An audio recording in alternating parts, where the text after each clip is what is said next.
Hi welcome to the M B Tech in Kannada. ಇವತ್ತಿನ ವಿಡಿಯೋದಲ್ಲಿ ನಿಮಗೆ 20,000 ಬಜೆಟಲ್ಲಿ ನಿಮಗೆ ಒಂದು ಒಳ್ಳೆ ಗೇಮಿಂಗ್ ಫೋನ್ನ ಸಜೆಷನ್ ಮಾಡ್ತೀನಿ. ದಯವಿಟ್ಟು ವಿಡಿಯೋನ ಫುಲ್ ಮುಗಿದ ತನಕ ನೋಡಿ, ನಿಮಗೆ ಒಂದು ಕ್ಲಾರಿಟಿ ಸಿಗುತ್ತೆ. ಬನ್ನಿ ವಿಡಿಯೋನ ಸ್ಟಾರ್ಟ್ ಮಾಡೋಣ. First phone Vivo T4X. ಇದು ನಿಮಗೆ IQ Z10X ಕೂಡ ಅಂತ ಕರೀತಾರೆ.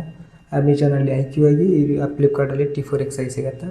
ಯಾವುದು ನಿಮಗೆ ಕಡಿಮೆ ಬಜೆಟಲ್ಲಿ ಬರುತ್ತೆ ಅದನ್ನು ತೊಗೊಂಡ್ಬರೋದು ಒಳ್ಳೆಯದು.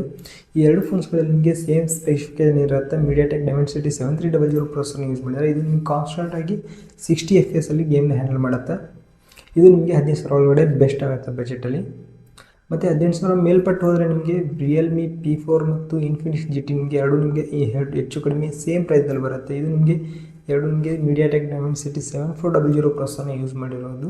ಇದರಲ್ಲಿ ನಿಮಗೆ ಇನ್ಫಿನಿಕ್ಸ್ GT30 ನಿಮಗೆ 90 FPS ಅಲ್ಲಿ ರನ್ ಮಾಡುತ್ತೆ. ಬಟ್ ಇದು ನಿಮಗೆ ಅಷ್ಟೊಂದು ಸ್ಟೇಬಲ್ ಆಗಿರಲ್ಲ. ಮತ್ತು ರಿಯಲ್ಮಿ P4 ಕೂಡ ನಿಮಗೆ 144 FPS ಅಲ್ಲಿ ರನ್ ಮಾಡುತ್ತೆ ಅಂತ ಹೇಳ್ತಾರೆ, ಫ್ರೇಮ್ ಬೂಸ್ಟರ್ ಇರೋ ಫೀಚರಿಂದ. ಆದರೆ ನಿಮಗೆ ಇದು ಕೂಡ ನಿಮಗೆ ಕಾನ್ಸ್ಟೆಂಟಾಗಿ 144 ಆಗಲಿ 90 Hz ಆಗಲಿ ಇದು ಮಾಡಲ್ಲ. ಇವೆರಡು ನಿಮಗೆ ಬೆಟ್ರಾಗಿ ವರ್ಕ್ ಮಾಡೋದಂದರೆ 60 to 70 FPS ಅಲ್ಲಿ ಬೆಟ್ರಾಗಿ ರನ್ ಮಾಡುತ್ತೆ. 18,000 ಬಜೆಟಲ್ಲಿ ಇವೆರಡನ್ನ ನೀವು ಕನ್ಸಿಡರ್ ಮಾಡ್ಬೋದು.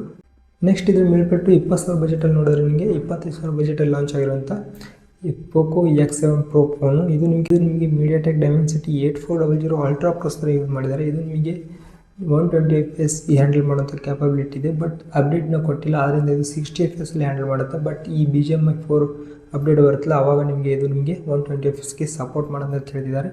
ಯಾರಾದರೂ ಸೇಲ್ಸಲ್ಲಿ ಒಂದು ಬಜೆಟಲ್ಲಿ ಗೇಮಿಂಗ್ ಫೋನ್ನ ನೋಡ್ತಿದ್ರೆ ಇದು ನಿಮಗೆ ದಿ ಬೆಸ್ಟ್ ಆಗುತ್ತೆ.